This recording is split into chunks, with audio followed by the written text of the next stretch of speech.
Gabby, ito po question para sa inyo. Since this show is a heavy drama, at bilang isa po kayo sa premiadong aktor, na which we really believe, ng inyong henerasyon, pero not just in your generation, hanggang ngayon po may mga binibigay po ba kayong mga piece of advices kay sa dalawa, or kung sino man po yung lumapit sa inyo, or mga co-actors? May natatanda na ako yan sa parang meron, nung doon kami sa bahay ni Jack, nag-uusap-usap lang kami. Basta ang akin lang is, go with your heart. Yan lang naman yun. Ano po ba yung... Because you will regret if you don't. Pag natapos na yung show, hindi mo binigay yung puso mo. What if? Yan ang tatanungin mo sarili mo What if? Diba? Oo, kaya binigay ko na yung puso mo. Sa show. Ay! Of course, wala na kami doon, ano? Sa show. Sa show. Tama. Yan lang. Ang cute yung dalawa. Anong masasabi mo? Anong masasabi mo? Ang masasabi ko, si Gina mahal naman niya si Gerald. Ayun! Alam mo, totoo yan.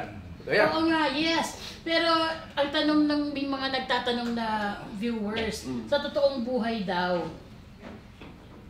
Music Hindi, Just kidding. Lumalo. Yung natatanda akong sinabi sa akin ni Kuya Gab. Tinanong niya muna ako, ano ba yung mga type mo sa isang babae? Okay.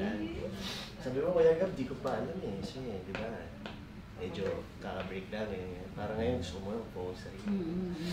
Hindi ka ba na-attract sa single mom? Sabi ko, Kuya, alam mo, sa totoo lang, wala namang pinipili yung love Unconditional. Sabi ni Kuya Gab, ako rin, based on my experience parang Ano? Ano ba? Alin? I mean, sa pagmamahal, sa experience sa pagmamahal. Kasi dapat dadalhin mo yan sa set para at least nararamdaman mo yung pinagdadaanan ng yung leading lady. Ayun. Ng panahon. Walang tapon sa mga emosyon.